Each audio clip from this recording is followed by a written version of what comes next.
Tomorrowish is a social media DVR of sorts. I'm joined now by Mick Darling, the CEO and founder of Tomorrowish. Mick, why don't you take us through how Tomorrowish came to be? Sure. Well, Tomorrowish is a place to record the social media conversation for TV shows so you can watch them anytime with that live social experience. My head of marketing now had a problem 5 years ago. Lost was showing the final season, and all of our tweets were telling her all the spoilers for it. And I thought I could make something that could replay those as a kind of TiVo for Twitter, a social media DVR. Built it, and over the next few years realized that businesses, networks explicitly, could use that content to make their video content last in a social way, not just the 1 hour that East Coast airing happens, but for the lifetime of video on demand that lasts months and years after that original broadcast. Why don't you walk us through a little bit and show us how it works in real time? Sure thing, yeah. So, in fact, we have up here on tomorrowish.tv, we have an episode of Glee. And Fox is a client of ours. We captured the social media content, East Coast, 8 p.m. as this show aired live.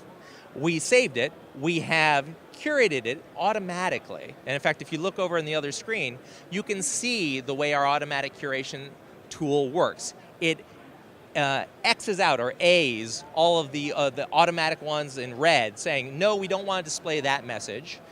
The green A's show this is a message that passed muster and actually was an interesting tweet. And we can go down through these and see exactly how many tweets are going in for this show. And there's only so many tweets that you can read in an hour. In fact, we've limited it to about 800 out of 65,000 tweets that happen for this show.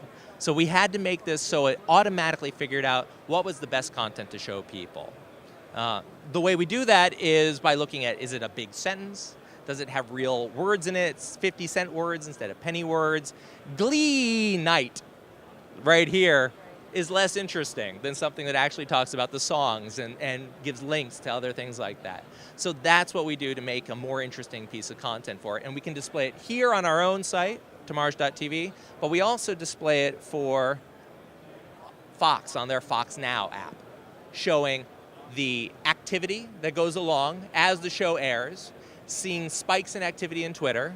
On top of that, you can select any of these moments and see those tweets as they happen. So there's added benefit, of course, for not only the consumer who's tweeting and wants to watch their show, but of course for the businesses who are using it as well. Exactly. In fact, we have, let me see if I can pull that over here as a pre-cooked meal. This is our product for True TV, showing the interactions that's going on live, but we can also have sponsored content pop in here as a sticky tweet, showing up and always displaying there for a longer period of time, either getting sponsors or the celebrities from the show themselves to interact with it. And they don't have to do that live at that moment as it's airing. They can put them there throughout maybe a week or two after that show aired. In fact, there's ways of packaging all this content so it's now available for every time that show airs, down through different media, different platforms, wherever it goes. Thanks so much, Mick. We appreciate it.